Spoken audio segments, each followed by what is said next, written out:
Most are afraid of unknown depths, skirting shores thinking world flat. I'm with the island girls in celebration of new religion. Nobody led me or said this way. I sailed alone on makeshift raft with wind as companion.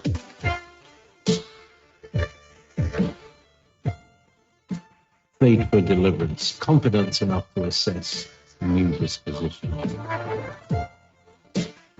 Seekers of lost paradise may seem fools to those who never sought the other world. Welcome to Momentary Zen with Zen Garcia. Visit www.fallenangels.tv. You're listening to Revolution Radio.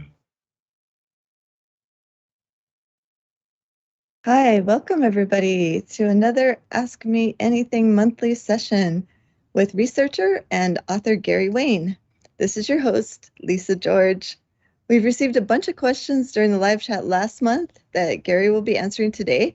And if you have any for him to answer today, please put them in all caps so that I can see them and take note of them here in the YouTube chat.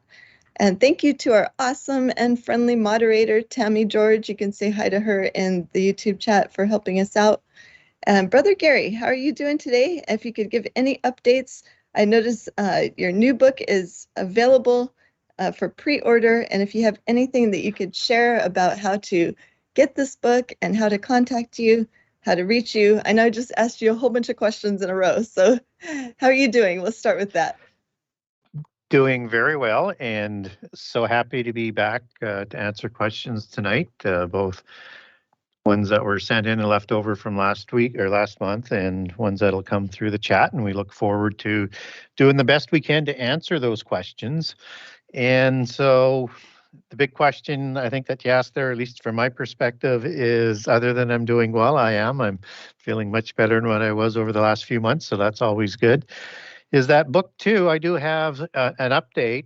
I did not receive copies for the end of January that I was expecting, and it's been a process because it was got into the printing process in early December, and I was expecting on normal productions and things I would see it within the month, let alone 2 months. But I do have a firm shipping date from the publisher, from the printer, and so the publisher's distributor, Baker and Taylor, who distribute to Amazon and all the other stores that are out there, they're going to have books shipped to them week of February 12th as a firm date, and I will receive my books off of that first shipment as well. I know they're in second and third runs for the book for the pre-orders that have already come in. So they're wanting to make sure they've got everything in place for all of the pre-orders and stay ahead of that. So good news on that is that I'm expecting to have my books well before the release date of March 22nd, I think is the latest release date that they'd put out on it, and off of Amazon. And I'm hoping Amazon, because they'll have inventory available to them beforehand, and with all of the pre-sales that they have, and along with the other stores, will take inventory sooner and ship those out. And you're getting closer with your release date of your printed copy when the Kindle version goes up on Amazon. They usually hold that off until they get very close to releasing the book, and it's up there. It's been up there for probably 3 weeks or so now, and you can pre-order for the Kindle version as well. And that's going to be one of those things that people will want to consider, to have both the printed and the Kindle, or either. But if you're like me and like a lot of people, is that there's so much information in the book. I even used my own Kindle version that I bought myself from Amazon to Google words as I'm trying to hunt things down if I'm trying to find something in my book, because there's just so much information. Book 2 is going to be like that as well. Wow. So would you recommend, based on what you just said, would you recommend for those who are serious researchers to get a Kindle version and a paper copy of your book? I would, because you can highlight and mark everything that you want, but I get a lot of pictures in with people and they've got tags and they run out of colors and they've used 2 cartons of highlighters and they can't find it. Sounds like my so much copy. information. Yeah, there's so much information that it gets lost in the markings that you do, and I know that feeling. So yeah, I would, because it's nice to have it there to feel and touch and look up and read. But if you want to find how many times it might say, oh, I don't know, parazime or something like that in the new book, then you can just bring them all up and look at it. So if you're looking for all of the reference to that type of giant race, then that's exactly what it should be used for. Or if there's a word like oicatarian or something that I tend to throw out, you'd be able to Google that and find it quickly, because it is 700 pages. It is shorter than book one. There are 84 chapters, so versus 98, but that's still a large book. And it is still close to 300,000 words. So it's one of those books where the terms and informations and cross-references within the book show up throughout the book. So if you're one of those people who want to get all of the information, then I would get a digital version as well. That's a great suggestion, because your first book, I mean, I still constantly use it as like even just a reference book, even though I've read through it multiple times. There's so much packed information, like you said in there, that there's no way that everyone, if anyone just reads it once, you can absorb everything. And then, of course, for questions, that's why this is such a great time for people to ask any questions that they might have if they've read your book or if they haven't. And so I know I've sent you multiple questions quite a few times over the last few years of things that come up, and you have manuscripts as well, right, Gary? How can people get copies of those? You mean of documents that I provide for people? Yes. Like yeah, you sent one last. Yeah, I put together a whole host of research documents, and I'll be adding more to them as I go, just because I like to keep a record of what I'm researching. And then a lot of them I turn into published posts on social media. So yeah, so if somebody is interested in a topic, and I'll probably mention a few tonight as well, is that to get that, just name it by topic. Please don't ask for all the documents I have, because I don't have them all in one file just to send out to people. Because there's just way too many, and to find the documents when they get there that they're looking for becomes more of a problem than anything else. So just name the topic. I'll send you those documents, and I'll send them to you sort of on individual PDF emails. And I do that at no charge. You just get a hold of me through the website at the Genesis6conspiracy.com. That's Genesis6, the number 6conspiracy.com, and go to contact the author. Click on that. That's my email address. And for people who want to write down my email address, it's genesis6conspiracy@gmail.com, again with the number 6, very easy to remember. And if people are looking to book an interview, you can use that one as well. Or if you're looking on the media page, you'll see a line there that says contact Gary Wayne for an interview. It's highlighted. You click on that. That's the same email address. Wow. So in other words, not only do we have a written form of references, we have the Kindle form of references, and then you're the walking form of references, Gary. So if anybody has any other questions, please. Well, yeah, because what's interesting, sorry to interrupt, I forgot to say, is what in a lot of the documents, they were used as a basis for book one, but in those documents, and some of them exclusively, are really not in book one, even though I'm using the basis or the premise for that. So let's say the Essenes, for example, or day 6 versus Eden. I mean, I talk about them at length, but I talk about them in the larger context of the hidden history and the conspiracy that's gone on. But I don't always get into the minutia of the biblical detail of how I get there. I'll make some references to it as it fits to the narrative in book one. So if you want to know the biblical perspective on Essenes, on why we know they're polytheists, then I'll give you that document. And it's all biblically based. Or in the same way for day 6 versus Eden, I've logged that down. I even have a comparative chart of the two passages that I send on, and I go into a detail that nobody else has gone into before on that type of document. So yeah, so I love to give away that information at no charge, and it's about getting information out. And if people like what I have to say, or like what I give out for documents and you have a larger interest or you want to support me, then it's your option to buy a book. And that's the only sort of thing that I do to accept income, other than I would accept income to go speak somewhere. Awesome. And speaking of giving things away, I understand that you would like to do a book giveaway tonight sometime during this show. And so I'll let you decide when you want to do that, unless you have a preference. You want to do it like during second hour? Typically, when I've done this in the past, it's done by at your end where you're looking after the individual number of people getting in, what number level, or the first one's in on a question or a comment. And Justin used to sort of organize that. And then they send you the email, they send you their address and their telephone number, and then you forward to me, and then I ship them the book. So that's the easiest way to do it. So will we do it like kind of like a contest where do you have a specific question, or do you want me to come up with a question? You can do it any way that you want. I just, I like to, every year we've been doing this show, and I can't remember how many years I've given away books, usually in January, and I forgot to do that last month. And then I realized, I also have a book coming out this month. So, for advertising for next month, I'll give away 3 of book 2. So if you're really interested in that and you'd like to try and win one, then tune in for next month. Wow. Okay. So the book giveaway tonight, would that be for book 1 or book 2? Book 1. Book 1. Okay. I think what we'll do is we'll wait till second hour. So I have a bunch of questions written down here, and I'm going to choose one of those. So everybody stay in tune. I will be asking a question right after the hour break, and whoever answers that question first in the chat will be the recipient of Gary's first book. So that's something to look forward to. So don't go anywhere. Everybody hang out here. And I think now would be a pretty good time to get into the questions. How are you feeling, Gary? I'm feeling good and ready to go.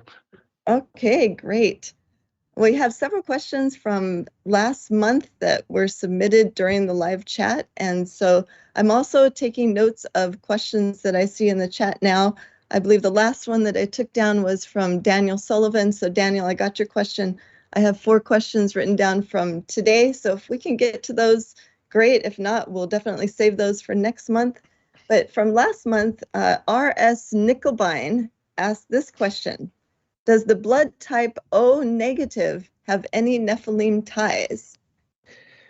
Yeah, it's such an important question. And in book 1, I talk, all about the bloodlines and real ideology and things like that, and genealogies, but I don't get into the Rh negative versus Rh positive discussion. We don't really have specific science or something we can point to that completely points to Rh negative, and in this case OH negative being having a relationship with the Nephilim. I'm not saying it's not so either. And I also have a great document that I've collected for information that walks people through what Rh negative is. So if that's one of the documents that might interest you, get a hold of me through the website at genesis6conspiracy@gmail.com and name it by the Rh negative document, and I'll send that to people at no charge. But I think there is a relationship there with the Nephilim, and not just O negative, but with the 4 different types. And that O negative is the sort of almost holy grail, so to speak, in the occult term of the blood type that is most sought after, and let's say would be most royal, if I could put it that way, as in a kings of God or a demigod or a Rex Deus, as I call them in book 1. And book 2, I go through the royal aspect of it in detail and overlay that meaning as well. So understanding that Rh negative is something unique is very, very important to understanding sort of what goes on in this world. So I'll give some percentages here in terms of the layout of Rh negative and positive bloodline from, surveys done. I did this research before 2010, so that's the latest. I haven't done any updates on the information, but I would expect it's probably pretty similar. So like O positive is 38%, O negative is only 7% of the population. A positive is 34%. A negative is only 6%. B positive is 9%. B negative is 2%. AB positive was 3%. AB negative was 1%. So you're talking only as you do that percentage up of the negative is you're going to arrive at about 18% of the population with Rh negative blood. So very much in the minority aspect, and OH negative actually is the highest of that content, which is kind of interesting because OH negative can be used in conjunction with any blood type. It's that unique.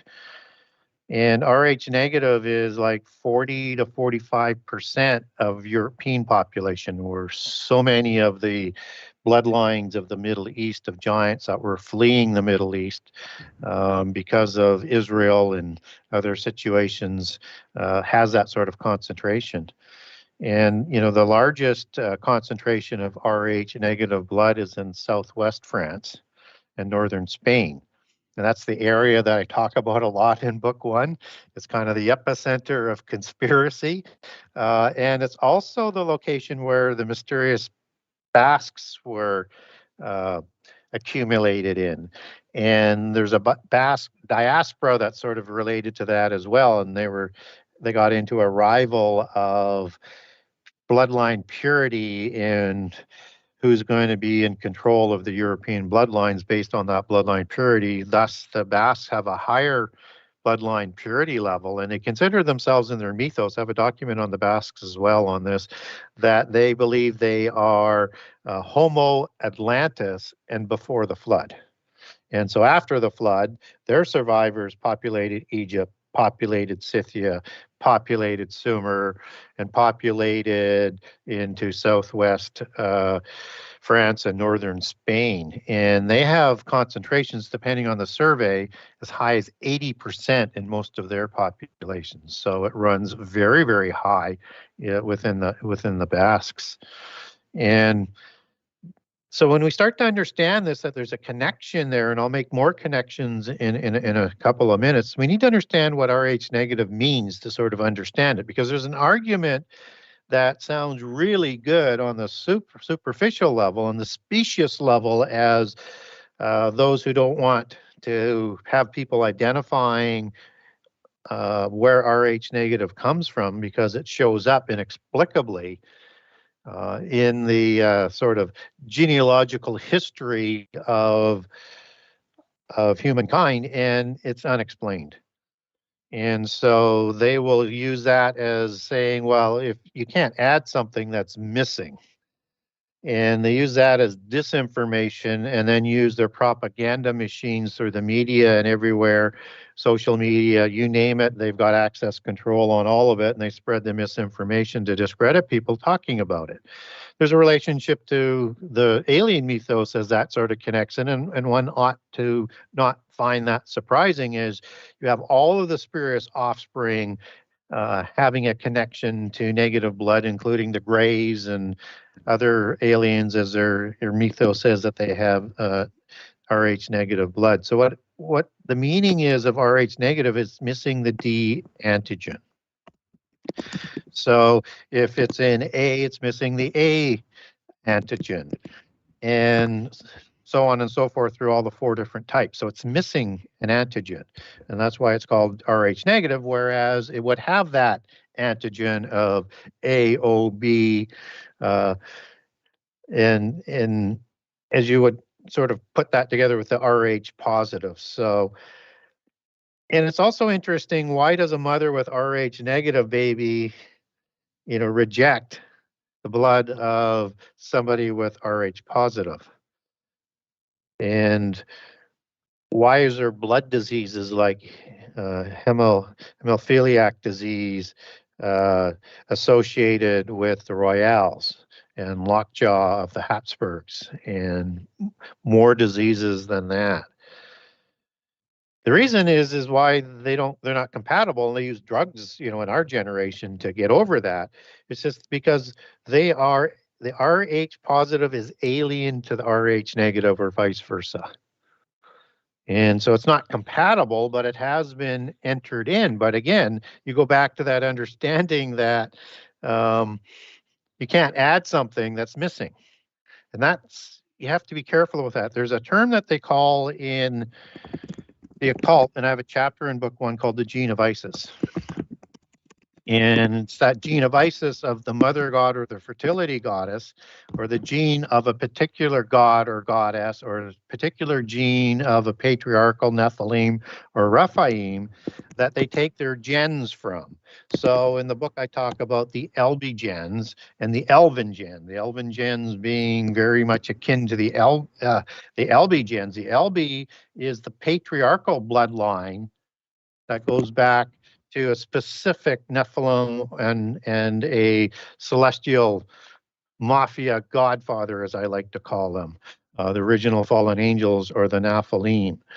And that this Rh negative trait that comes down through the giants is something that is tried to be kept as sort of intermarried as possible, but as you try and prevent blood diseases, you have to enter in other bloodlines to make sure that you don't get those diseases. And so they had this rule, like within, I think it's 4 generations within the royals, they couldn't intermarry, just try and prevent all of those diseases.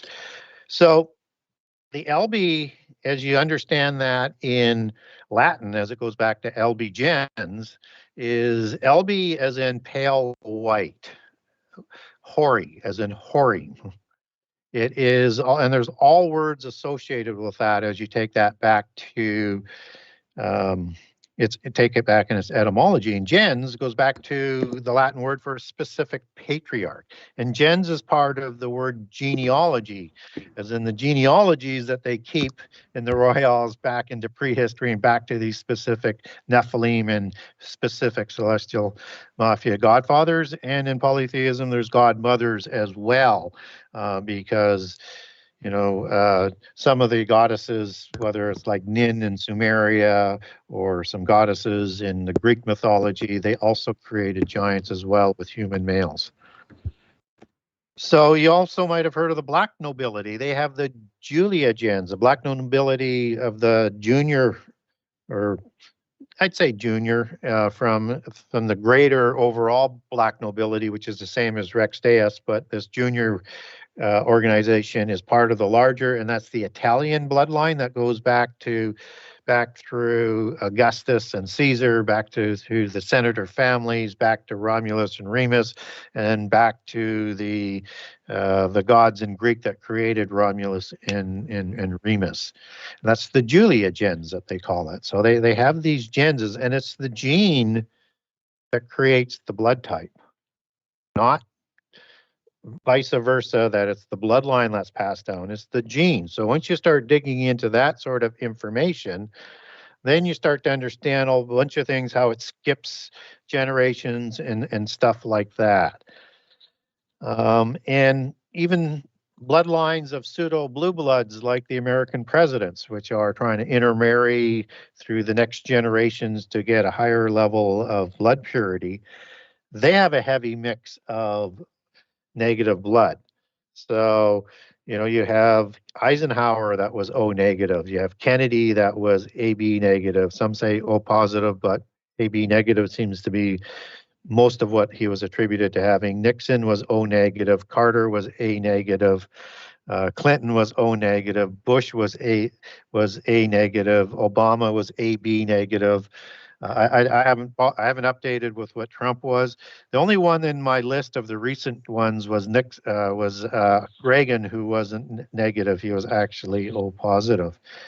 And there's certain traits that go along with this Rh negative through surveys. And through surveys, I collected some highlighted points that point again back to royals and back to giants. and back to their supremacy ideology as the demigods, and how they like to manifest that supremacist ideology and genocidal destruction of humankind, which I write book 1 about. So one of the traits are like higher intelligence, average IQ of 135 plus of Rh negative people. And that's all blood types in the Rh negative 4 groups. Better analytical skills, so the surveys say. Better intuitive abilities, more psychic abilities, including the hive mind that they believe they have. And that's the hive mind, like the queen mother of the beehive. Then you have the royal drones, and then you have all the workers below. So in that analogy, they are at the top, not as the worker us. That hive mind, they were able to communicate. That's the same analogy for the Borg community. It is the same analogy for Sophia, the mother of the 12 archons in Gnosticism, the word that wisdom comes from, and the philosophy, which is the theology of Sophia. All that sort of stuff is built into that ancient legacy and mythos that they don't like to let us have information on. So they have larger heads and eyes. Oh, surprise, surprise. They don't have the huge elongated skulls today, but they have larger heads, and typically their eyes, for the most part, were mostly very large and round and almost wrap around, like the Egyptians would show Akhenaten, for example, and other pharaohs with their serpentine headdresses and things like that.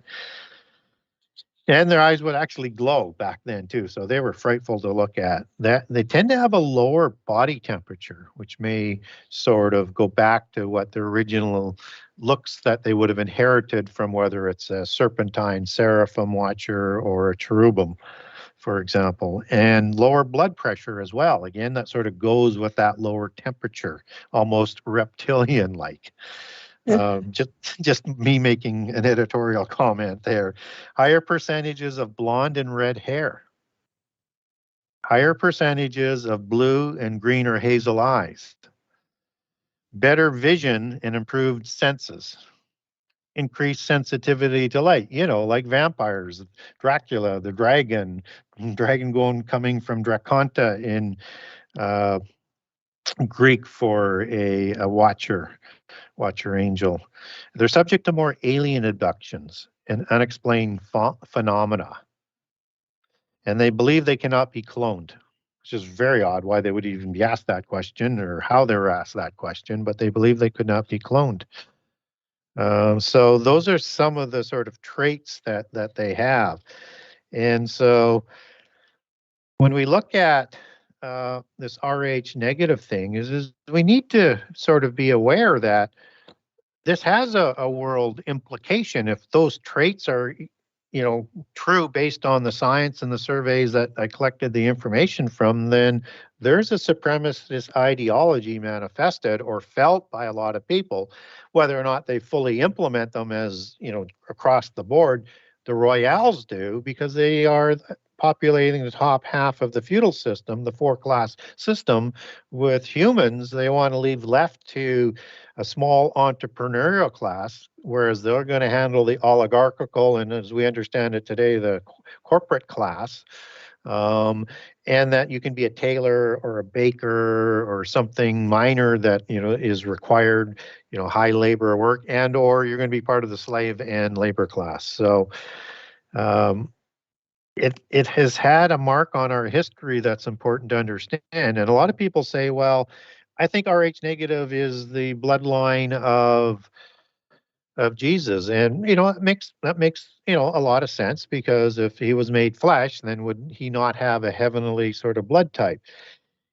He's made flesh, but he what the word does is enters into the oikotarian, the Holy Spirit, makes in Mary to become flesh. So that's his dwelling place for the Spirit as an oikotarian, as it comes out of Greek for house in heaven, and 2 Corinthians 5:2 and Jude 1:6 for a habitation in heaven of the angels. That's going to be so that he can be partly God and partly human, not partly God and partly Rephaim or Nephilim. So he would have a human blood type. In this case, I would infer it would be the positive versus the negative. And that is the spirit that comes from heaven that occupies that. And so it's created as half human, as a body that could be sacrificed for our sins so that we could be resurrected. But it is not physically made through sex. And so this is something that, to bring the idea to full conclusion with this Occult is he adopts us as brothers and sisters, as humans who are going to inherit eternity, and will judge the fallen angels for the crimes against humanity and the crimes against the earth that they did while we've existed, and the spurious offspring that they created to persecute us, genocide us, and try and wipe us from the face of the earth so as to not reach our destiny that we all have a choice to choose, because all of our names are written in the book of life, and it's our choice to leave it in there or have it blotted out. But you have to choose God and Jesus to leave it in there as the starting point. Now, let's just sort of back that last bit up in terms of I don't think it's from Israel. The studies that I did, again, from 2010 was the latest update I did on it. Israel blood types, O positive 32%, A positive 34%, B positive 17%, AB positive 7%. So O negative is only 3%, A negative is 4%, B negative is 2%, and AB negative is 1%. So you've got only 10% of the population of Israel with negative blood that would have been obviously done through intermarriage, not necessarily with giants, but descendants and perhaps long-distance descendants. Now, within that group of people, you have the Ashkenazi, the Sephardi, and the Oriental Jews, which have the highest of the Israelite population or the Judaic population that we have today of Rh negative. So they would, eat up pretty much all of that accumulative numbers that I gave for the negative. So it would seem likely that the blood type of the Jewish people of Israel was positive, and there's been a little bit of that blood type and gene entered into some of the peoples in Israel, but not a lot. And so I'm not saying people who have OH negative blood or Rh negative blood can't be saved. Everybody has a choice as sentient beings. And even if there was a curse that went with the original giants, according to the law that was put into place, and it's not a sin before the law, but the law would have started probably in the time of Adam, because you have the first law where sin's going to be included and not imputed. So that starts with not eating from the tree of good and evil. And then Israel has a specific detail with this, which is important, where the sins of the father do not pass on past the third or fourth generation. So even if there was that, in play, it wouldn't go beyond that level of generation. So just because somebody has OH negative blood or Rh negative blood doesn't mean in any way that they can't be saved. So I know I spent a lot of time on this question, but I just wanted to sort of give a fair bit of information to people that there is information out there, and that it's important to understand this. And you have this this antigen that's missing, and if you look at that word, antigens, you have anti as in against or opposite, and gens as in a gene. So understand this is a gene thing that they're looking for, that identifies the spark of the divine, or the 1,000 points of light, as they like to talk about in their occultic Legoman green language. Wow, thank you so much for that excellent summary, Gary. I actually did a tiny bit of research a couple of weeks ago about the O negative bloodline, and I was kind of surprised. And I think this ties in to a manuscript that you sent me. I had requested some more information, and you have a ton of information on this topic about the dog-headed men of death.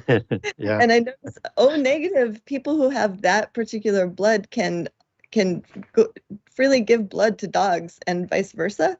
And they also, I heard this from a naturopath. I was listening to a podcast, and they also tend to have a strong sense of smell and hearing and digest meat well, which I think is really ironic. Yeah.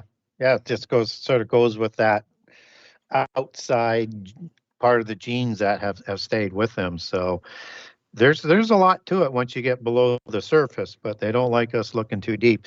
And for those, and I should have mentioned this before we close off of this question that says, well, that's fine, but none of this is in the Bible. Well, I would suggest there are some passages in the Bible that we could look to for a specific bloodline. And you might want to start with Genesis 3:15 for the seed of the serpent, and Isaiah 14, I think it's 25, would play into that as the serpent root. And for me, it's the starting in Genesis 6, but I recognize a lot of people also think that might go back to Satan. But I think it's my preferred position that I can support better is the creation of the giants from the serpent giants. You also have these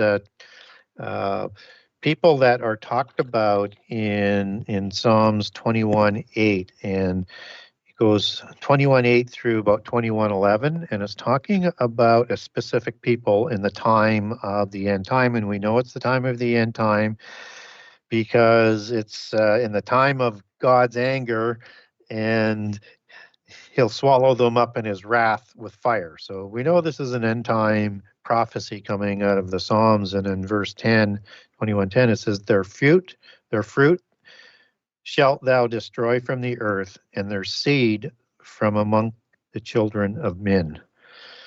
So we know that that's going to be dealt with as part of the resolution to the angelic rebellion in the end time. And then Daniel 2:42, with the descendants out of the metallic empires or the resurgence of giants, however that you want to look at this one, the key words here are in Daniel 2:43 with the mixing of the clay and the iron empire, and it says, and whereas thou sawest iron mixed with miry clay, they shall mingle themselves with the seed of men, but they shall not cleave to one another, even as iron is not mixed with clay.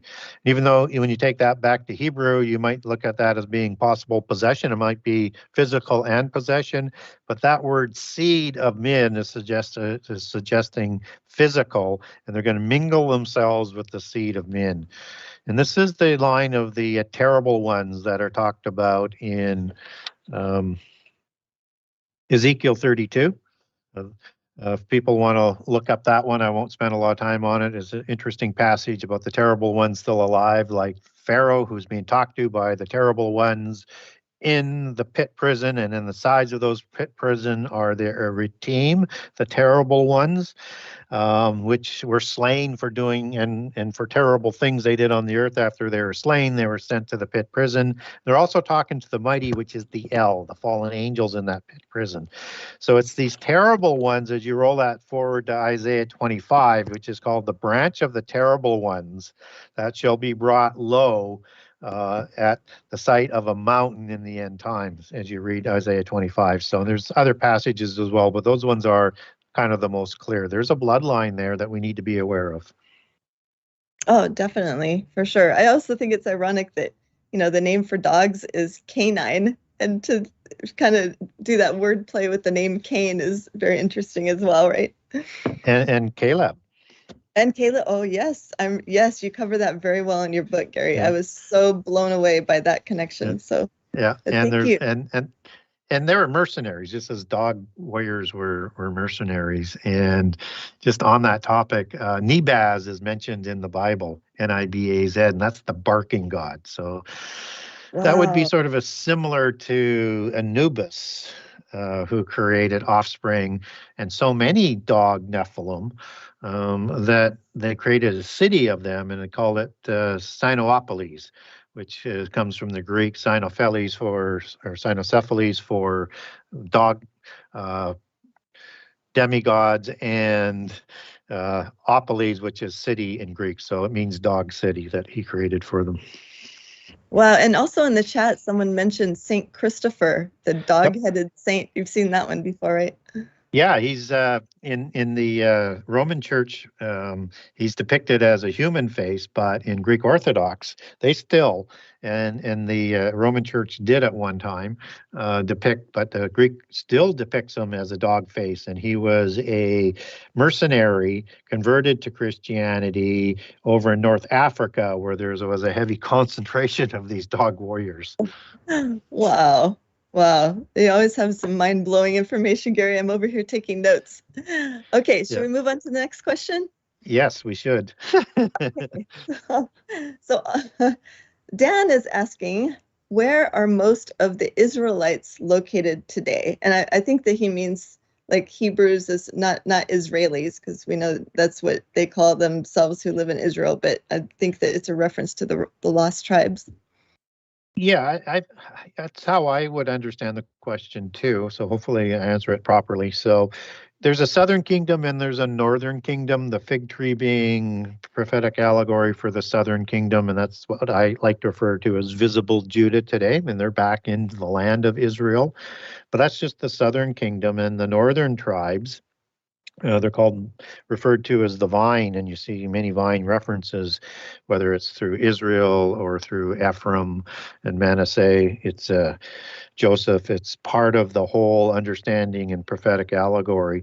So where they are today, well, we get told in so many passages that they are dispersed.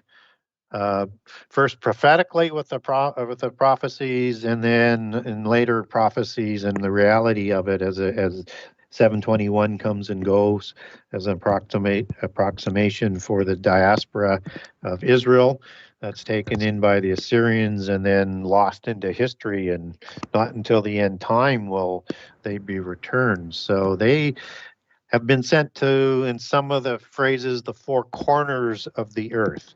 And other passages, in all the nations of the earth. And, in Isaiah 11, for example, it includes, Assyria and Egypt and Cush and Elam. And they'll be returned at the time of the great ensign, at the sign of the great banner, at the sign of the great standard. That's the equivalent cognate words for the sign that Jesus brings about after the abomination in the last 3.5 years, in the days of his visitations, as Hosea 9:7 likes to talk about. And he's going to collect them from all over the world, including those four countries that I had named, but from the four corners of the earth they're going to come. So where we get passages on this, and I'll just name a few here because there's just so many. And book 3 that I'm currently back writing, and I've found how to do the book again through writing book 2. And it's coming along nicely. So expect book 3 down the road sometime. So passages like Leviticus 26:33 or Deuteronomy 4:23 through 27, 28, 25, 37, and 64, Isaiah 11, 62 and 61, Jeremiah 37, the time of Jacob's trouble is in the last 3.5 years when Israel will be saved out of the time of trouble, Jacob's trouble, the Hebrew word for Sarah, which is the cognate word for tribulation, which is the Greek word thlipsis.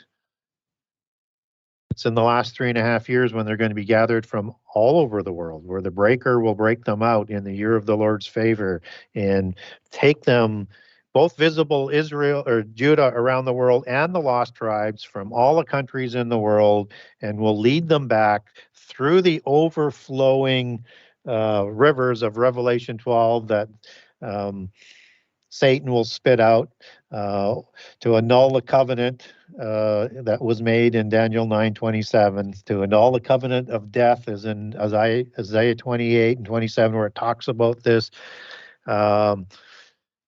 overflowing scourge where people are going to be swept away. This is Judah running from Jerusalem, and in the time of who's going to be protected for 3.5 years, and with the people of Israel that will be swept away with the flowing water, and includes the Euphrates River.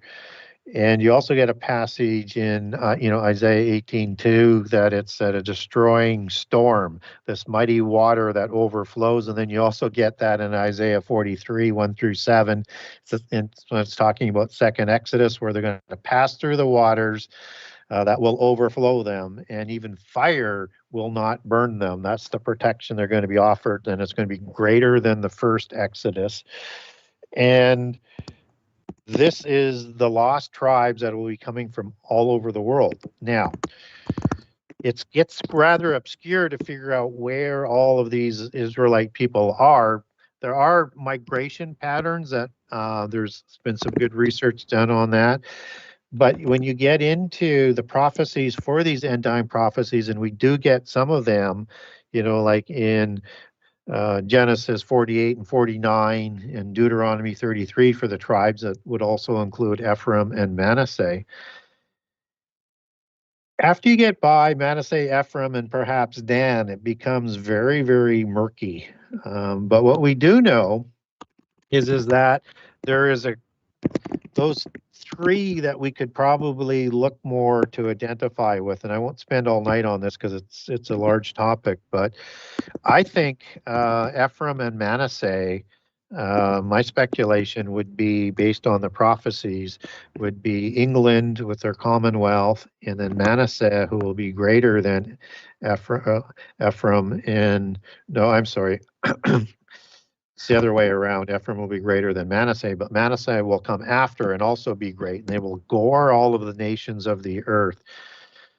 And so they will also hold the gates to all the nations, and that's talking about the Commonwealth of England, I think. And Isaiah 18 is a very good passage where it has the ensign, it has the trumpets. We're talking about end time markers, and this is the land of Cush, of whirring wings, and it has all of these mighty rivers that cross, and they send ambassadors across all of the world. And if people are looking for that Gates package, Gates passage, which means ports, I think, you're going to find that in Genesis 22:17. So I think you have a big concentration of Israel, as in Ephraim and in Manasseh within the English Commonwealth and the United States.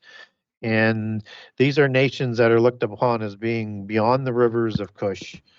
And these are probably inclusive of some of the nations of the Isles that are participating in an end time war that is the Gog War. So, and then Dan, again, very, very kind of nebulous, but they have some passages that would point to that they're going to have a piece of the influence of the religious hierarchy and the government hierarchy of the Seventh Empire. So, Dan is talked about as the lion's whelp that leaps from Bashan, like a goat. Is, even though a lion is used there, when we look at words for leaping, that's a lot of times like a Lilith or a goat. You have a passage in there in Genesis 49 where they're going to be judged for Israel. And, as you take that word back to Hebrew, it can mean judge or plead or contend or direct, but it can also mean strife and quarrel. And so this is a tribe that had settled in around Bashan as well, and had practiced a lot of black magic. And they're not listed amongst 144,000 of the last 7 years. So I think they have a significant part of trying to, particularly in the end time, but also probably before that, as being, the rider that bites at the heels of the horse, which would be allegorically in that application, I think, Israel. And Dan is compared to the serpent. that bites the horse's heel so that the rider falls backwards and into apostasy. And I think all of that is pointing to them as having this religious role. So that gives kind of an indication, and I'll take that as far as I can without making that in a book in itself in book 3.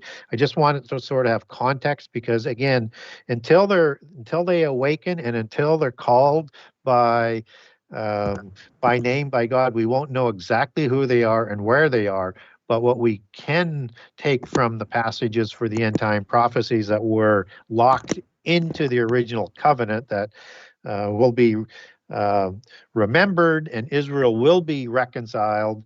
And I will explain in book 3 how that happens, as well as Judah will be reconciled in the last 3.5 years and in time to be part of the bride. And they are prophesied to be part of the bride as well in time for the supper of the Lamb. So that's, I think, as far as I'll go with it. It is just massive amount of information on it in the Old Testament that mostly is sort of brushed over.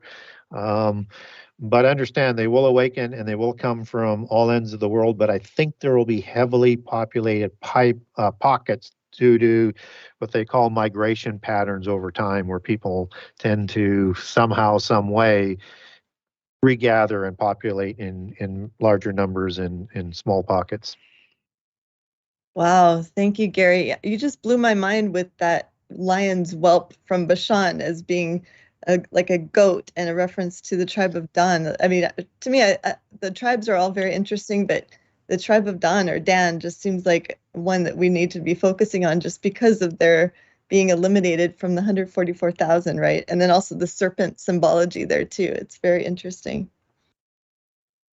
Yeah, there's more to it than reaches the surface, and so it'll be interesting to see how that plays out. Oh, for sure. Okay, next question. This is from Michael Fisher. Does anywhere in the Bible describe Chushim cutting off Esau's head over Isaac's burial ground as written in the book of Jasher?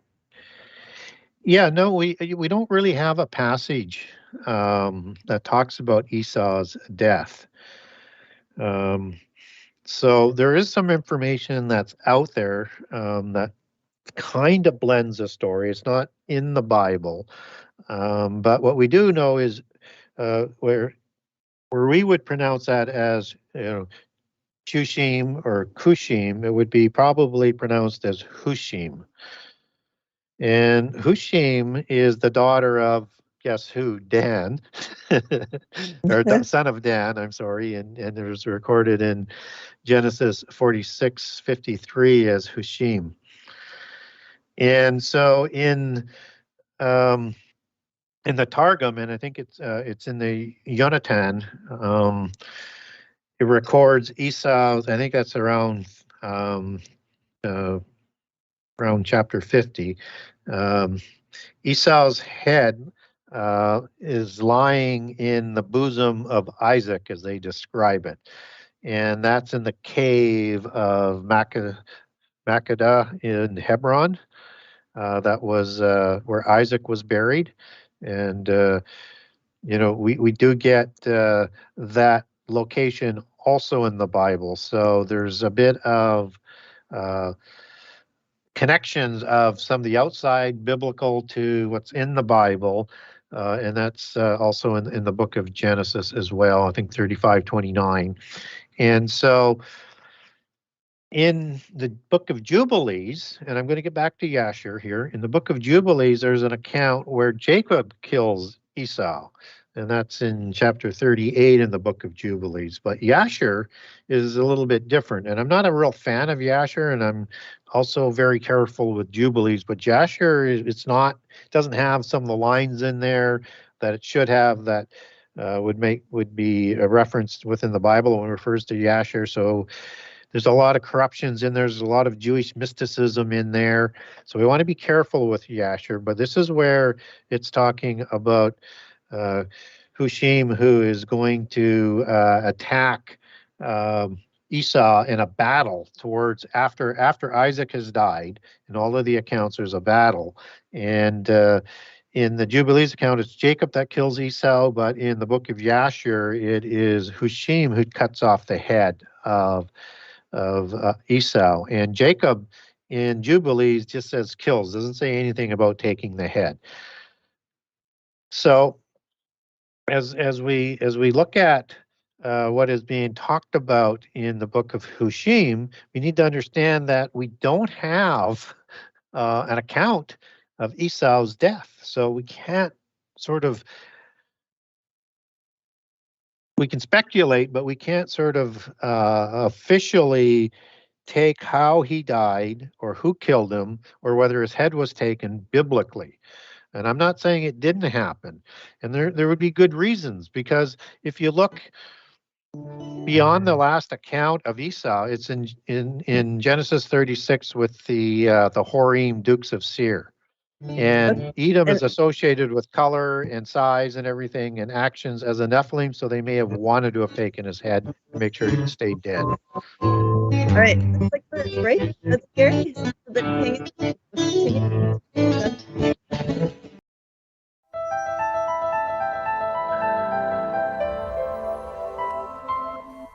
As a bookstore for truth seekers, it's our goal to make ancient manuscripts which were once held captive by secretive institutions available for public consideration. In our generation, where wisdom has increased as Daniel the prophet foretold, we have access to many of the testimonies our early church brethren were persecuted for preserving. After being hidden for centuries, these manuscripts have been leaked from various sources throughout the earth, and it's our goal to gather these sources into printable form to make available for all who seek the ancient way. If you're looking to deepen your studies of the biblical narrative, find these ancient manuscripts and more at sacredwordpublishing.com.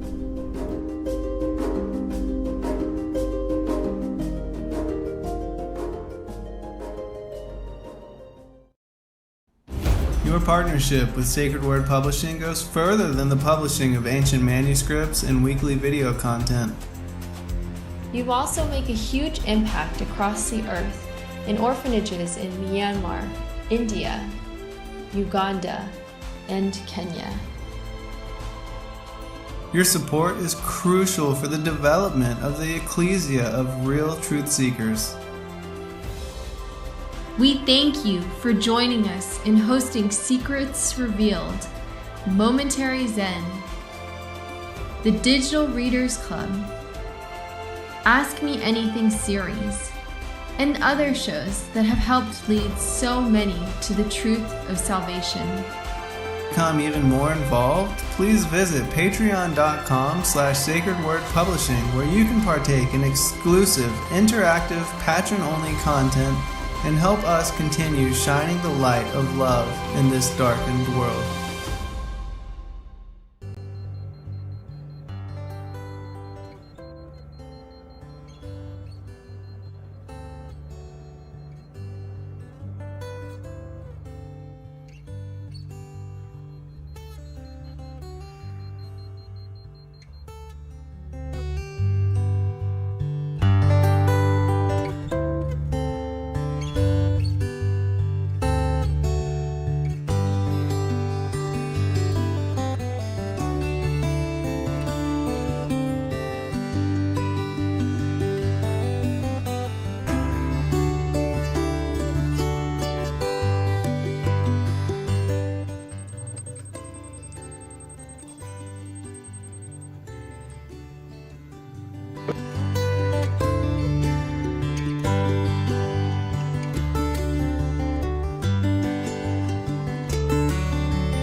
Thanks for listening while we take that short break here at Revolution Radio, freedomslips.com. And now we're going to get back to your host.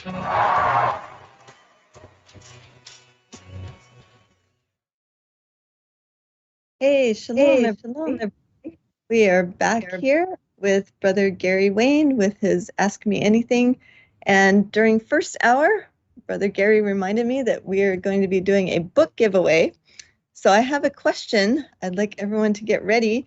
Whoever answers this question in the chat first will receive a free book from Gary Wayne, his first book. His second book is still on pre-order, so it sounds like we'll be doing that for next month. But if you haven't gotten his first book yet, this is a great chance to get that, so get ready, okay? Now, I noticed that Brother Gary, throughout his book, he uses a number of different Bible translations, but in order to answer this particular question, I would like you to use your King James version of the Bible and name 2 creatures who will live in the ruins of Babylon, as mentioned in Isaiah 13, verse 21. And that is the question. So I'll say it again. Using your King James Bible, name 2 creatures who will live in the ruins of Babylon, as prophesied in Isaiah 13, verse 21. So make sure you have 2 creatures in there. If you just have one, you're not going to get it right. So make sure you list 2 creatures that are mentioned in the King James, because other different translations have a few different words in there. So that's why I want to use the King James. So I'll let you guys go ahead and look in your Bibles and put that in the chat. And in the meantime, we will get back to asking Brother Gary the next question. We'll see if anybody gets this right. Are you there, Brother Gary? I am. So hopefully what I'd like to do is, because I know we were running out of time, just to get a couple more things in on Esau. So I was talking about the last time we see him is in Genesis 36. There's references to him, but not from a living perspective. And that's when he intermarries with the Horim, the giants that produces Timnah, the Horim giant female, and marries Eliphaz to create the hybrid Amalekites who want to wipe Israel from the face of the earth as soon as they come out of Egypt. And that Esau lived amongst the giants in Deuteronomy 2, 8 to 12 and 22. And it's called the land of Esau there. Now, some of the Edomites drove out the giants, but in the Seir area, they did not. And that's where Esau lived. So either through intermarriage, he's associated with giants because he married into those bloodlines as well. And also from the idea that he's known as a hunter, he's known as a warrior, he has ruddy skin and reddish hair and reddish, tinge into the white skin that he had, and it was hairy. Things associated with giants. So they were very careful back then that anybody that they thought might be a giant, they would take their head off of. So whether or not it was an Israelite who did that or it was somebody else who did that, again, biblically, we don't know, and we don't have his death recorded. And to sort of underline how long that ideology lasted, I mean, we could go right into the guillotine of the French Revolution in terms of how the bloodlines and the occult are viewed about themselves. And in the time, though, of Jesus, just before he begins his commission, you have John the Baptist, who is captured by King Herod of that time, and he has John beheaded. And then he is shocked. He is fearful. He does not know what to do. He's in a state of panic because he hears of these reports of somebody teaching and doing healing in the Galilee. What he's hearing is the reports of Jesus beginning his commission, but he thinks it's John the Baptist. And that's, and as we've talked about probably on many of these shows past and other shows that I do, is that the thought was if you didn't take the head of a giant, they had the ability to repair themselves, as Rapha means heal, as part of the 3 major words that make up the meaning of a Raphaim giant, of a disembodied evil spirit, heel, and giant, 74, 95, 6, and 7. So that's why he was so fearful. He's going like, no matter what, he should not be able to be doing that. And so that was absolutely, from his view, you'd been looking at, is something new happening here? Well, something new was, but it wasn't John the Baptist that was out there, but it just sort of underlines this whole understanding of giants and beheading that we need to understand. And it would have legitimately been applied to Esau. Not that was a giant, but he certainly walked like a giant and strutted like a giant. We weren't told that he became a Gibberim, but he acted like one, and he intermarried with them. So I would not be surprised that they would take his head. Wow, that's a great connection with Herod and with Esau. Thank you for that, Gary. We do have a winner. The two beauties answered correctly, owls and satyrs, and other translations might say other things, but the King James specifies those two things. And that ties in with what you were just saying, Gary. The satyrs, that's similar to Seir, right? Seir, the Horite satyr, kind of similar meaning there. The hairy goat people, as I call them. Yeah, well, actually, Seir is, its source word is Sair for satyr. Wow. Yeah, wow. You take that back. I mean, so it could just as easily have been transliterated as a satyr as seer. So that's Mount Satyr as well. Mount Seir goes back Mount to the Satyr. same. Yeah. Well, so again, there's so much meaning that's in the original Hebrew, and Sair for satyr, as we transliterate it, is Sa, as in Sa, and Saraz, meaning hairy and goat, as you take those words back, and then Ayer, so Sa, ear is watcher, as that translates out of Hebrew and Aramaic, as in the watchers in Daniel 4 times, what goes back to the Hebrew word ear, which is rooted in meaning in both meaning to be awake or to watch, just as they were watchers. So these are degraded watchers, and one might deduce after the flood, degraded watchers may have reproduced beings that look just like them. Oh, that's some good connections. And I'm reading in here in the chat, it looks like the Two Beauties already has your first book, so she's passing. And the second person who got this correct was Sherry Papin. So we're going to go ahead and Sherry, you're the winner. Congratulations. Thank you, Two Beauties, for passing that on to someone who may not already have the book. And congratulations, Sherry. And thank you again, Gary, for that extra information. You always have mind-blowing comments to add on there. So, but anyway, so Sherry, if you can go ahead and send an email to Sacred Word Publishing LLC at gmail.com and just put in there your name, address, and that you won the contest for Gary's book. And then Justin will forward that information to Gary so he can send that on out to you. Okay. So congratulations. A lot of people participated, and the keyword was make sure it's from the King James, because other translations will say owls and goats, and some even put ostrich in there as one of the wild animals. So it's always important to look in the original language, right, to make sure that we have the correct translation, because satyrs, they are like goat people, but if you say but satyrs, that's definitely Nephilim related, right, Gary? Oh, absolutely. Yeah. Okay. Absolutely. Okay. Well, So and satyrs had this sexual appetite too, so it just feeds right into that whole understanding. Yes, like Pan, right? Pan was one of those, and they had their horrible ceremonies at that place in Israel. I can't think of the where we went to the what is it called? It's in the tribe of Dan's area too. I even think in Mount Hermon. The Pan Temple, gateway to Hades, is right beside the cave of Hades that Baal would travel through every day. Yes, exactly. And there's so many references even now to goats. Like they're even calling the top, sports players are the greatest of all time. But ironically, that's goat. It's just mind blowing. So and think about Azazel as a seraphim watcher. But also referred to as the scapegoat, as Azazel is the second goat that's unexplained for sacrifices. I think for the sacrifices of sins of Azazel in the antediluvian world. Scapegoat is the Hebrew word Azazel, and Azazel is depicted as a goat god as well. And so that's his degraded format, is the satyr.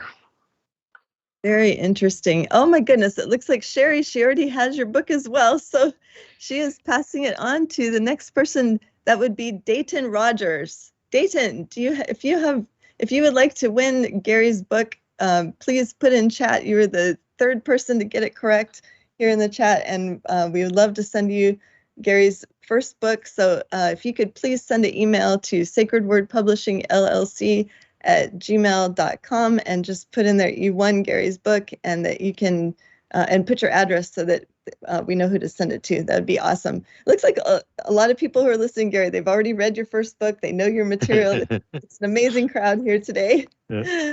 And thank you so much, brother. And people will may be happy for book 2. I mean, book 1, I used the 1973 NIV, and I specifically point the date out on that. And that's the one I came back to Christ with. So that's why I used that one. For book 2, I've used the King James Version. I have other ones where I want to do a comparative, but that's the one I used for book 2. In your opinion, in that passage that I quoted in Isaiah, do you think that ostrich is a good rendering for the other one, as some of the other English translations put in there? The King James puts wild beasts of the desert shall lie there. Their houses shall be full of doleful creatures, and owls shall dwell there, and satyrs shall dance there. But in other translations, like the NASB, it puts ostriches also will live there. That would be a bad translation. These doleful creatures are the different kinds of angels in terms of how they look.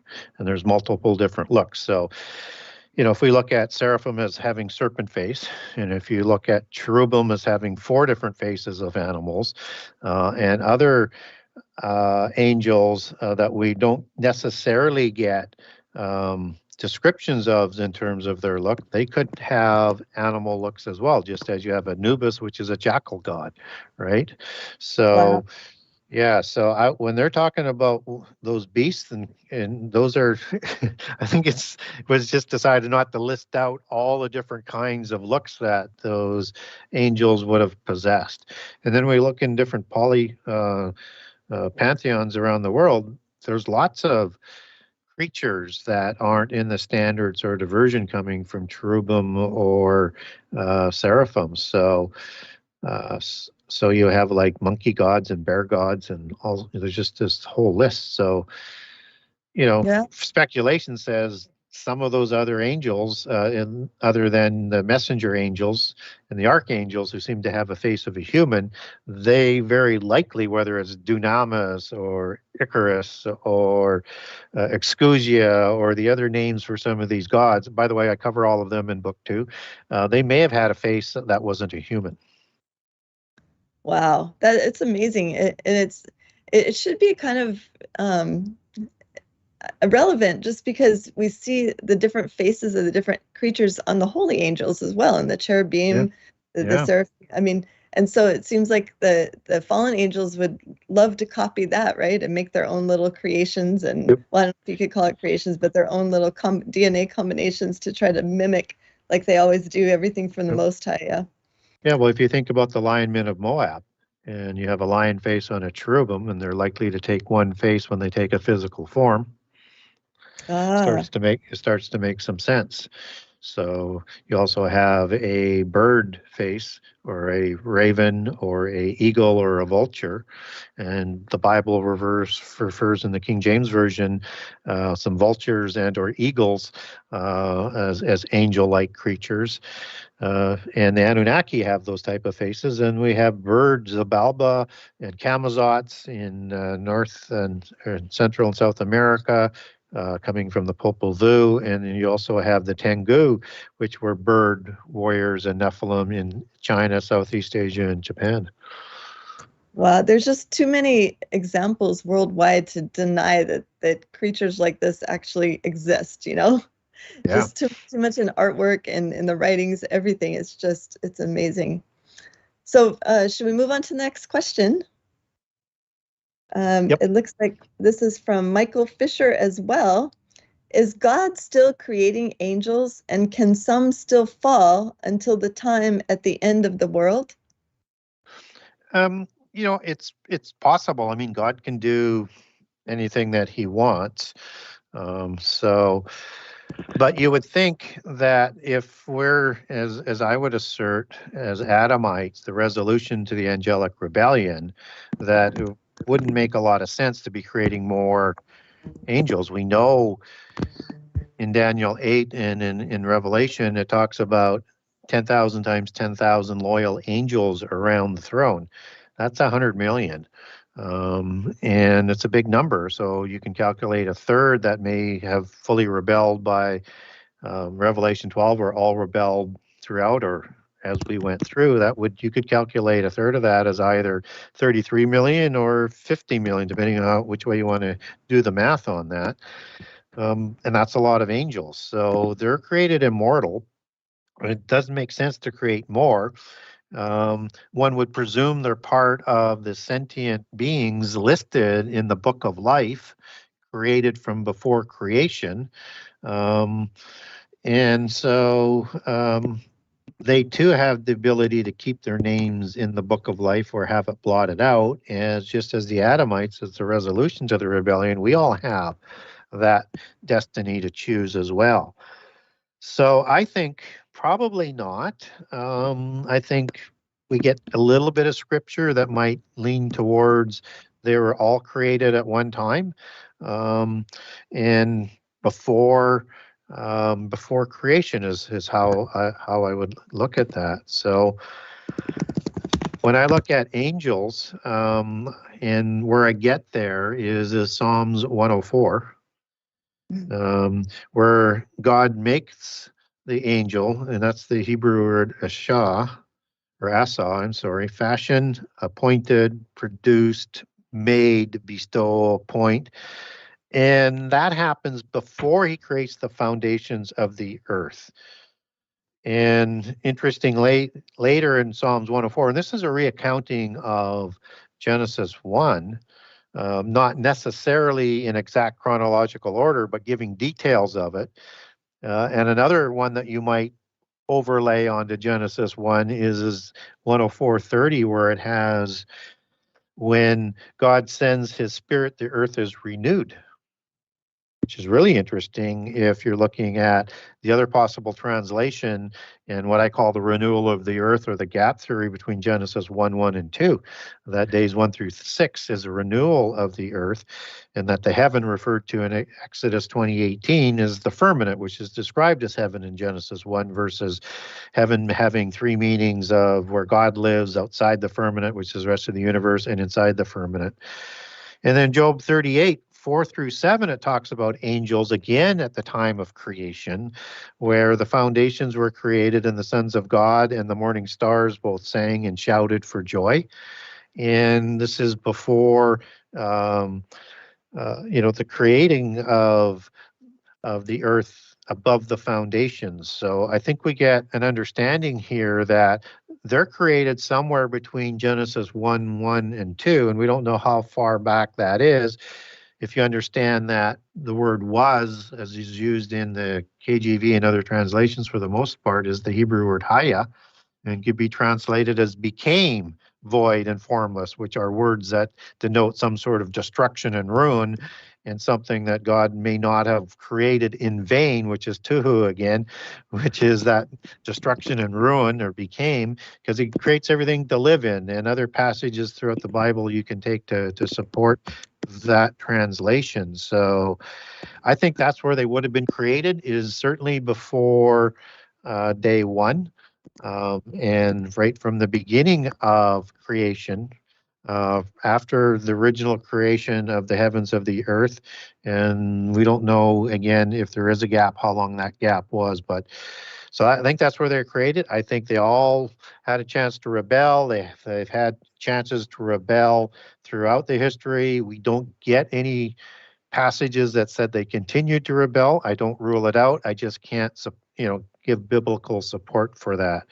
And so I don't think in conjunction with that there was more angels created, because he would have just created them all at once because they were all immortal.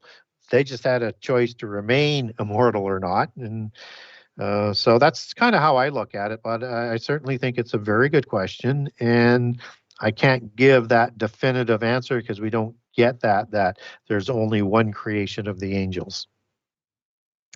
All right. Thank you so much, Gary. Next question is from Tammy George. She asks, do you think the whole New Testament is teaching of worshiping an idol called Jesus? Yeah, that's a good question. And when I first looked at it, my eyes kind of went wonky. But then I understood that, you can look at different words and say, hey, what's that pointing us to? And so, Jesus is sort of thought of as created in the image or the reflection of God, right? So image is kind of one of the words, and image is the word used for an idol. And so therefore, is that some sort of idol of God? I think that's probably how Tammy might be getting there. I don't think that Jesus should be considered an idol, but I think I can understand how one sort of gets there. So, in Colossians 1, he's the firstborn. Jesus is the firstborn of creation, as what Proverbs 8 also talks about. And Colossians also talks about Jesus as being, in Colossians 3, as the reflection of God. Which is important to put alongside, the image of God, as he's talking about in Colossians 1, where Jesus is called the image of the invisible God. Interesting language in itself as image, because how do you have an image of something that's invisible, right?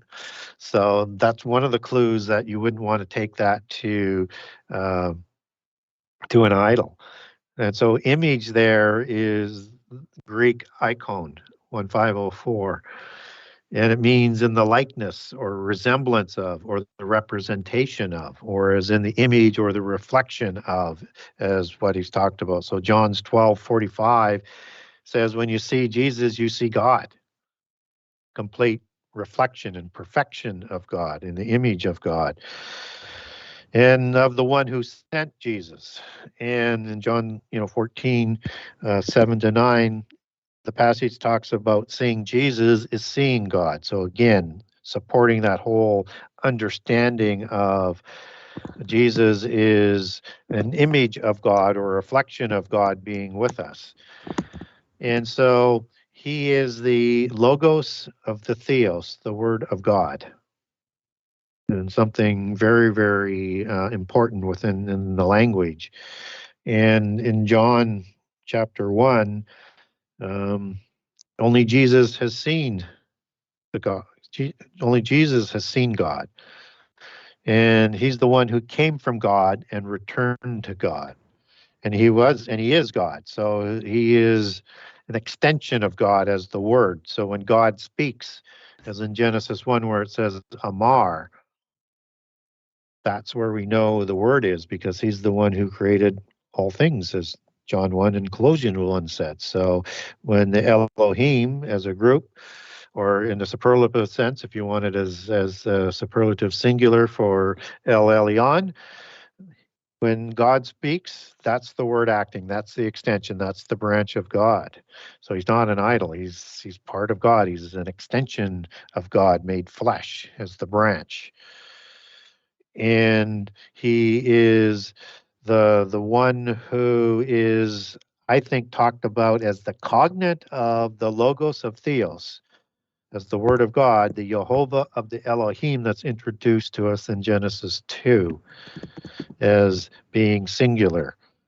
And there's a lot of passages about being the angel of God as reference to Jehovah and the pre-existent Jesus, or the angel of the Lord. That word angel, Malek, has an interesting side definition that's attached to it in Hebrew, that is a theophanic angel. A theophanic means the appearance of God, as something that appears as God to a human. And so this is the reflection of God, Jehovah, the Word of God, when he's the pre-existent God of the Old Testament, and as the Word made flesh in the New Testament, as I would understand that. And it's important to sort of understand those words so that we can't, when we start to understand that, it doesn't allow the polytheist forces to put wedges into our faith, because they know the Bible better than Christians do for the most part. And they understand where they can hit you and get you thinking about things in ways that you wouldn't have thought of, and it starts to bring some doubt. And so Hebrews 1:3 sort of brings us to full circle that Jesus is the imprint of God's nature. And so all the passages go to support who Jesus is, and he's the Word made flesh. He's the logos of the theos, the cognate in the Hebrew of the Jehovah of the Elohim, and the angel of the God, the Malek of Elohim, or the Malek of Jehovah when you see Lord. And so if we start to understand those terms, there's no way they can put any dents into our faith. Great answer, Gary. Thank you so much for that. It's always good to have backup with multiple scriptures to back up our faith, because we know how the enemy loves to twist everything, and it's really good to have that backup. Next question from Michael Fisher. Did Francis Bacon write or translate to English the KJV in 1611, a King James version of the Bible? And was he a Mason as well as Shakespeare? So Bacon was not a Freemason. He may have come up through Freemasonry, but he's understood as a Rosicrucian and would have been part of the royal elite. Now, Mason, as opposed to Freemason, generally we don't understand it this way today, but that's the old word for the royal Masonic societies that go back into prehistory and before the flood. So Mason would not be misused here, but in the modern sort of parlance of the secret societies, he would be better understood as a Rosicrucian, and he was the mentor of John Dee, also a Rosicrucian. And Francis Bacon was his successor and was also the Lord Keeper for Elizabeth as the second most powerful person in England, next to the Queen at that time, and as the Chancellor, as again the second most important person at that time to King James, who the mighty King James sponsored the writing of the KJV Bible. So what Bacon did was he formed two writing societies, the Knights of the Helmet and the Society of the Spear Shakers. And he looped in all sorts of poets and playwrights to create plays like Shakespearean plays, and Shakespeare was said to be part of the Spear Shakers Society, and that they were there to create the new English language that was going to be the universal language that King James was going to expand the Commonwealth to be the New World Order of that time, and that he would be that person reigning over that Commonwealth, and eventually they kind of saw it as the whole world, as the plan was, and they needed this universal language. This is the language that went popular through King James sponsoring this New England that Bacon called, and I like to call it Baconian English, to have translators, and there was many translators that were translating the KJV into English from mostly Hebrew, using some Greek and manuscripts, but heavily the Masoretic text, and that they did not use the Septuagint much at all, only for reference purposes, because most of the Greek manuscripts, including the Septuagint, were considered as erroneous and too many errors in it, and a Greek biases to their translation, and also the translating from the Greek in the time of Jesus, that was the gospel was written down in Greek. I wish it was written down in Hebrew, because you could make the direct references, but you have to sort of bridge between the two languages to do that, as you take words back to the original language, and then how do they cross-reference in both testaments. So you can't say Bacon was the translator, but the official KG translation committee of these translators of the nobility elite, mostly probably Freemasons and Rosicrucians, because they populated the elite, they forwarded their translations to King James, and then King James, that was in 1610, and then James gave it to Bacon, and who had it till 1611 when it was published. And so we don't know what changes he made from, or if any, but we don't know what changes he might have made in that year that he was basically doing the editing on. And he was also blending all these different translators and styles into, I mean, I don't know of any other way. I mean, it's a masterpiece of literature work. So he was a talented writer, and he probably was Shakespeare. And he had like maybe a doppelganger that William Shakespeare became part of as part of the society to put out probably Bacon's works. It's just my speculation. I have a document on all of this that I'm talking about, if people want to get a hold of me. And so there's a quote based on him doing this editing, Bacon doing this editing, by a fellow by the name of Manly P. Hall, people might be aware of,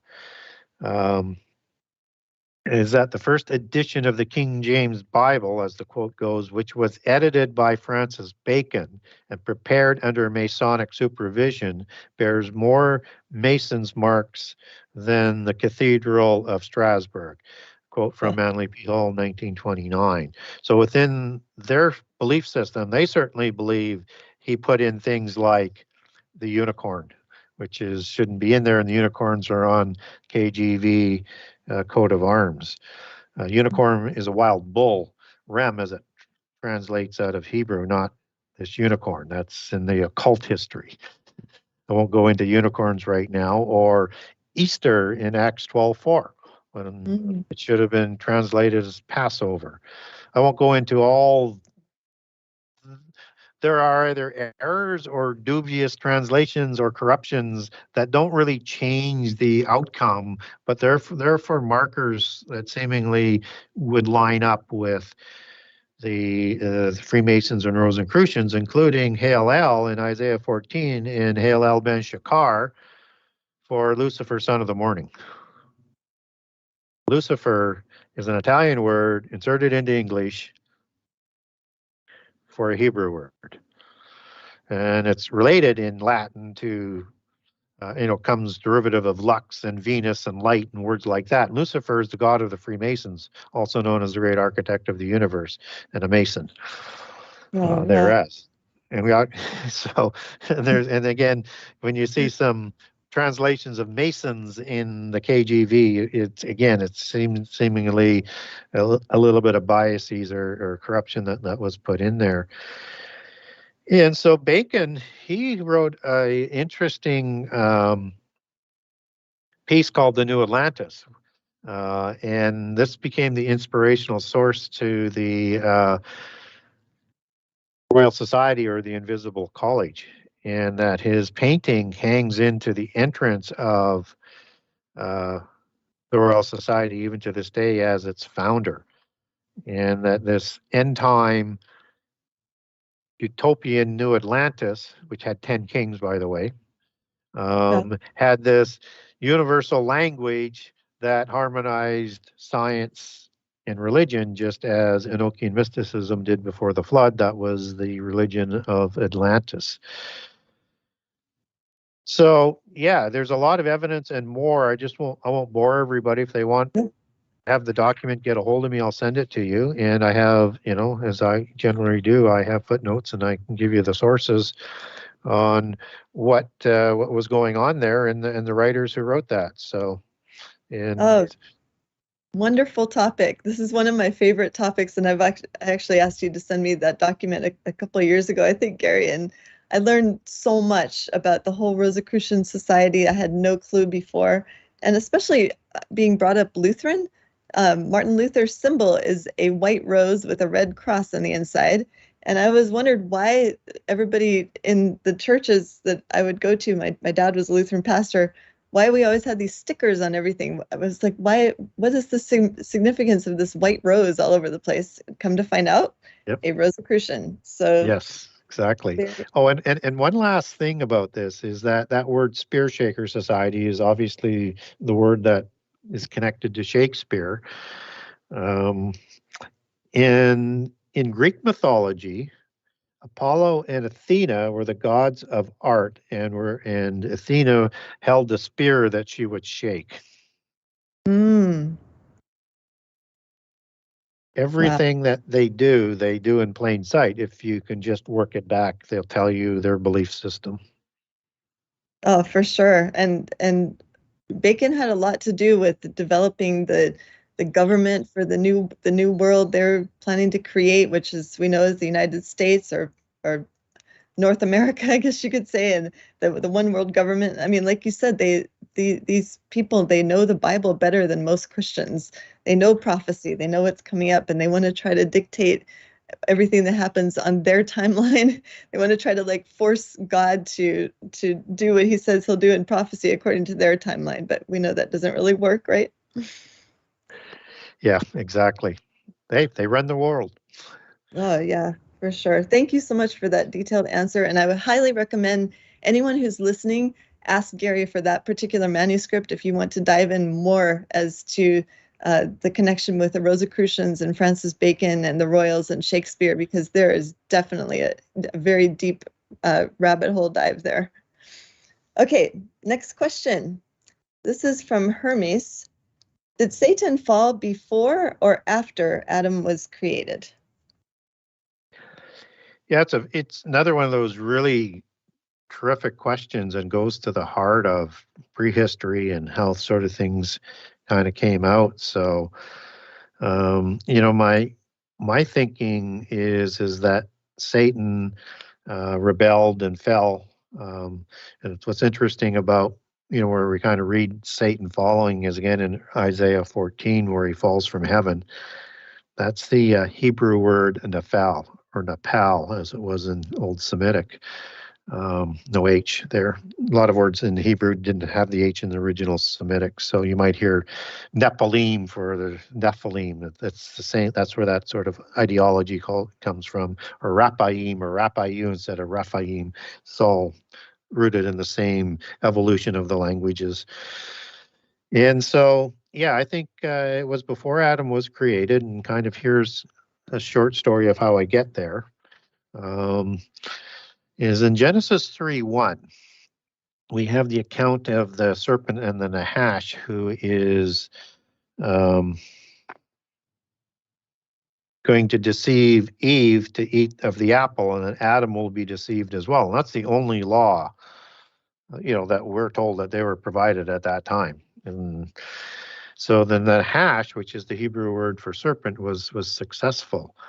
And I think, the Nahash was obviously influenced by Satan. He may have been an avatar of the avatar, just as Satan was the avatar of Judas in the New Testament to provide Judas the courage to go through with the betrayal of Jesus. And so we're told in a couple passages that Satan entered in Judas to help make that happen. And what's interesting about the Nahash serpent is he's different than how Satan would be described in Eden. And I say that, and I get there through Ezekiel 28, because when Satan is referred to as being in Eden, he's in the form of a cherubim and not a serpent, not a seraphim. not a dragon. Seraphim would be known as. And he's the anointed cherubim that also walks amongst the fiery stones like the seraphim, but he's called a cherubim there. The book of Enoch may actually provide the name of Satan in the cherubic form, because he had multiple characteristics, as you're starting to understand with the cherubim and the seraphim. And that name is Gadriel, which means wall of God or God's wall. Who's the watcher in Eden. And so that might be his name. And Halel might be the name and title for Satan for a morning star, because he's the son of the morning, right? Just as Venus is not only, and the morning star is not only just a morning star, but only for 6 months, but there's another star. It's the same star that's the evening star. And it's not the morning star, it's the son of the morning. So he could have multiple names, but I'm going down a rabbit hole now. I'm bringing myself back again. And so this is the being that is a beast of the field who deceives Eve, probably influenced greatly by Satan and other fallen angels. So he's a beast of the field, and he's the one that's punished. Satan is not punished. And all of his species is punished. And he was a serpentine, sentient, walking, talking, intelligent being. And the Gnostics said the Nahash was as big as a camel, so larger than human, and was the dominant and, let's say, royale and in the image of the seraphim watchers, unlike the people created on day 6. So when is the Nahash created? As a beast of the field, he would be created on day 6, and those beasts of the earth and of the field thereof would be created before Adam. Now, we don't know how long a day is, but if you go to 2 Peter 3, that's 1,000 years. So there could be a fair bit of period where you have the Nahash as being taller, sentient, and kind of maybe Nephilim-like, ruling before the people of day 6. I'm adding a little bit there. But understand the word Nahash goes back from 5175, where it's a snake or a serpent, to 5172 in Hebrew, same spelling of Nahash, and it means a whisperer, one who gives magic spells, a prognosticator or a false prophet, an enchanter, enchantment, a fortune teller, and one that observes signs and omens. These are polytheist religious aspects, just as the Fisher King would be both dually in polytheism as a royale and a priest king. And so this is the representative figure in the garden of that species, who seems to have been led astray as what his whole species were. And if Genesis 6 is different than day of the Eden account, and I think it is, and I have a document on that where I walk people through it. As a terrific document. I can't reconcile the two, but in that case, Adam is created at some point later after day 7 as part of the commission for the resolution of the angelic rebellion. Then it would have been the fallen angels who led the Nahash and all of those sentient serpentine beings astray and into polytheism. And one deduces day 6 people as well, which would require the need for Adam in Genesis 2. And so when I look at that, that suggests that Satan had already fallen before Eden, and he's there to help bring Adam down. Why? Because he doesn't want a resolution to the angelic rebellion. They want to win a treaty to be on their own and away from God, and he can rule and set up his throne to be like God. So his revenge is to destroy humankind, and everything that they do forward is part of that rebellion. And then I look at that possible translation of Genesis 1:1-2, where the earth became without form and became ruined and destroyed, tuhu and bohu, and a bunch of other words that would go along with it that I won't litigate right now. That would be a better time for the angelic rebellion, and that in that angelic rebellion, with the angelic technology that they had, they would have earth-destroying capability, and that the earth was destroyed down to the foundations of the earth, And then in days 1, as we talked about earlier with God sending his spirit in Genesis 1:2, it's hovering over this chaos where the waters were collapsed. And that collapse would have happened in that war that destroyed the world that perished, the world that was in the water and out of the water, that was destroyed by fire, and the same fire is reserved for the end time that 2 Peter 3 talks about. And so if it's a renewal of the earth, it starts to make some sense that to create earth, life on the ground, on the earth part, you would have to separate the waters that would become the firmament, which is also called heaven. And that destruction in the angelic rebellion, sometime before Genesis 1:2, is when the rebellion probably happened. And they probably did the same types of crimes as they did. If that is the case, I think it is, but if that is the case, they would have done the same crimes as they did before the flood, like DNA modification and changing the genomes. And all of a sudden you start to think about feathered serpentine dinosaurs that were called dragons, just as a seraphim watcher is also called the six-winged dragon or serpentine angel, and you have dragon creator gods and feathered serpent gods all over the world, and things start to say, things are lining up before Adam. And that Romans 4 and Romans 5 talks about, Romans 4 talks about blessed are those who sins are not imputed. In other words, of people who believe in Jesus, that their sins are going to be forgiven. And then in Romans 5, it talks about when there is no law, sin is not imputed.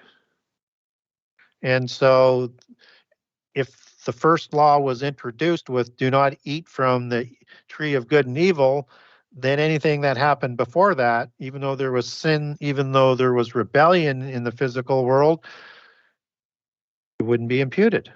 And so again, it points to a fall before that. So it's a big question, and it's hard to give a short answer on it, but hopefully I've provided enough in a short period of time to sort of say, well, here's why I think it was before. So before Eden, then the question just gets to be when before Eden. Excellent. Thank you so much, Gary. It's always good to, you kind of have to read between the lines in the Bible in some certain areas, and then you have all these backup scriptures, even from the New Testament, that can back up what you just explained. So, and you're right, there isn't too much time to go into that as deep as I'm sure you'd like to go.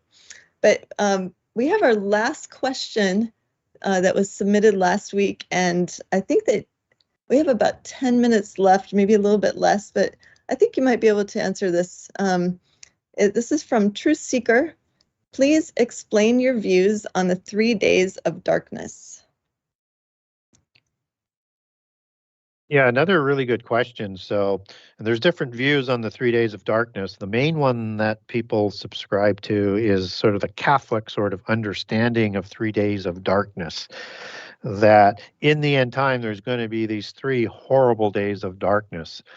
And as we talked about second Exodus in the last 3.5 years, I think that's where I would apply this, but typically the Catherine doctrine and outside the church doctrine of 3 days of darkness would say before that. And where they get that on is, again, understand that nothing is new under the sun. What was will be again. And just as there was a first Exodus, there will be a second Exodus. And that in Exodus 10:21-29, it talks about the 3 days of darkness that was over Egypt. And in this 3 days of darkness, that's thought to will be happening sometime before the midpoint of the last 7 years. So I think if there is that 3 days of darkness in a row, then I would put that in when second Exodus would happen, and in a similar kind of darkness. And that may be Revelation 16:10, when that's the darkness of the Antichrist, and in the days of Jesus's visitations, when he's going to after the midpoint, when he's going to do the freeing of the slaves and saving Jacob from the great time of trouble, Sarah, of the last 3.5 years. That's the Great Tribulation that's talked about in Matthew 24:21. That's not been seen since creation, and the equivalent passage in Mark 13 says it's the great affliction. They both go back to tribulation and thlipsis, so they should have been a little bit more consistent in the translation there. Just as affliction, and early on in Matthew 24, verse 7 or 8, says affliction goes back to thlipsis as well, probably should be translated as tribulation as well, or they all should have been affliction or something like that, or trouble, because it can also mean trouble. So it is the cognate word for Sarah. And that I think, though, that it is likely we do get 3 days of darkness that are pointed to in the end time, but not in succession. And I'm not ruling out 3 days of succession. But what we do get is 3 days of darkness, and when the stars are falling, and that is first in the seal openings in Revelation 6:12, and then also in the time of the trumpets in Revelation 8:12, and then 16:10 in the time of the Antichrist. So yeah, I think there's going to be those days of darkness. I just can't say, because I don't have scripture, that there's 3 successive days and that it would be before the midpoint. I can't get there biblically, but we're not told everything, so it's a possibility. Okay, that's excellent, Gary. Everyone is very excited to hear your wisdom on the 3 days of darkness in the chat. We could go on to the next set of questions that came in today, but I actually have a question that I added onto this list, and I think this will be a pretty short answer for you, but I wanted to see if you have heard of the English dragon school, boarding school, that the elites send their children to, such as famous celebrities such as Tom Hiddleston, Emma Watson, and Peter J., along with a whole slew of other children. It starts at age 4. I wanted to see if you'd heard of that, and if you have, or even if you haven't, have you heard of any other educational centers worldwide that are specifically for those of Nephilim bloodlines? Yeah, so children of the royals are initiated and educated in the mysteries from childhood. So they would have specific places, either privately taught or schools that they would send them to. And dragon is an interesting word because it's similar to serpent and understood in the time of antiquity as being the distinct but the same. So just as a seraphim is a dragon or a serpent angel, you have different kinds of dragons and serpents that have a similar sort of understanding. So mystery schools of the elite in prehistory that educated all of these royal bloodlines, whether it was at Heliopolis or wherever, were designated with the symbol of the serpent for wisdom. This is just the same tradition that comes down through history, and that most of the wisdom gods are, for the most part, depicted as serpentine as well. So yeah, they do educate themselves in specific locations because they're going to be an adept before they're an adult. They're going to be way beyond first level adept, 3rd degree rite, or 33 cognate of the Scottish rite. I don't know how many degrees there are, but these ones are way above 7, way above 9, way above 13 in the old system. And if you use the new system of 3, sometimes you hear, 100 degrees or even more. So if you were to take even the Scottish rite, you're beyond that. But you could go, some people said in the old rite it might be somewhere 33 to 40. I can't get firm numbers on it, but that gets you up to over 100 on breaking it down 3 ways of each level that the Scottish rite does. So this is what they do. And if you look at like Tolkien and Lewis, they weren't registered as being Freemasons, although they don't release that information in England, but they were a member of the Inkling Society at Oxford. And at that time, you don't go to Oxford unless you're a royal or of the nobility elite. And the Inkling Society was a Rosicrucian society. And so a non-bloodline adept would not be part of the Rosicrucian Society because that's well above first level adept at Freemasonry, but yet they're in this writing.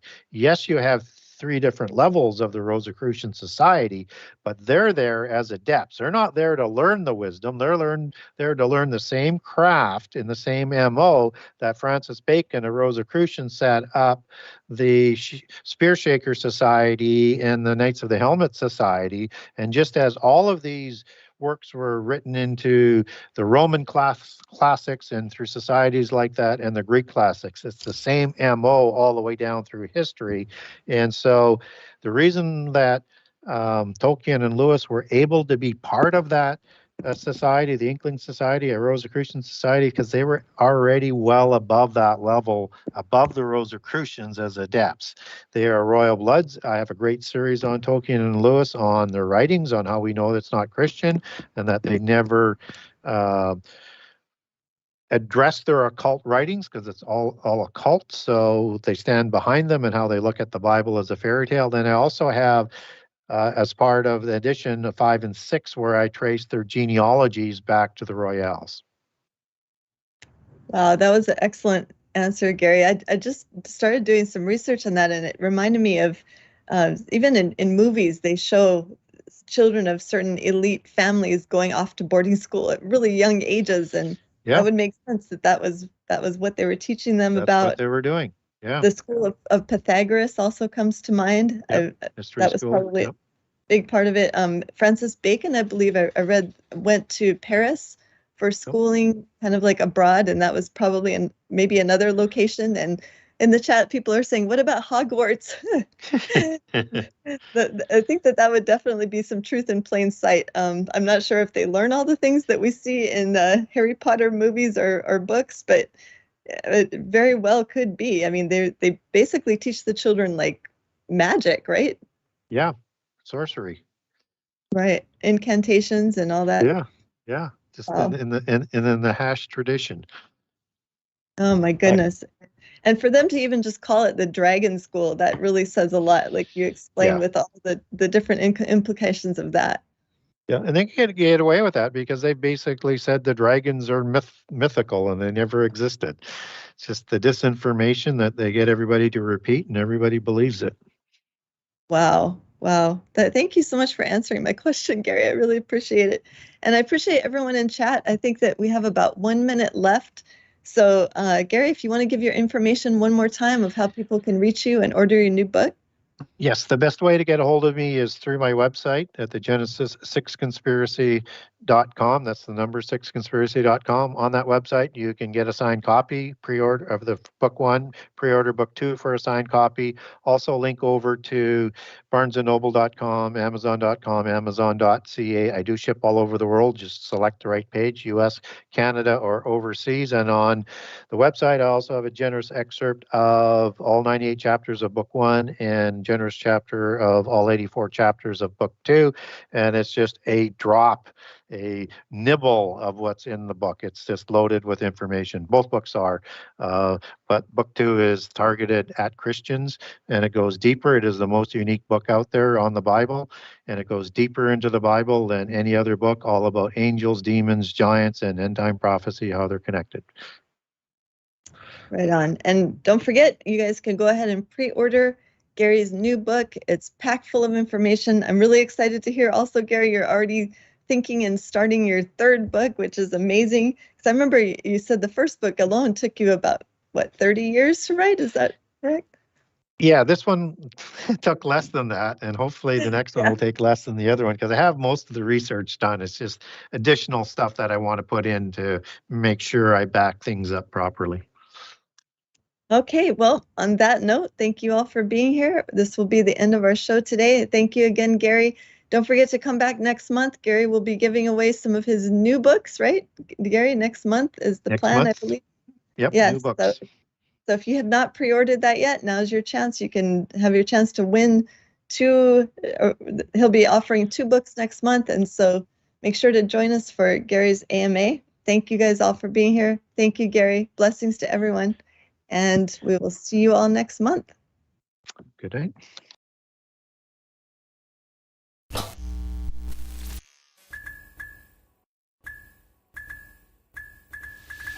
Thank you, everybody, for joining us for this video and this broadcast. We appreciate all of you and thank you for your patronage.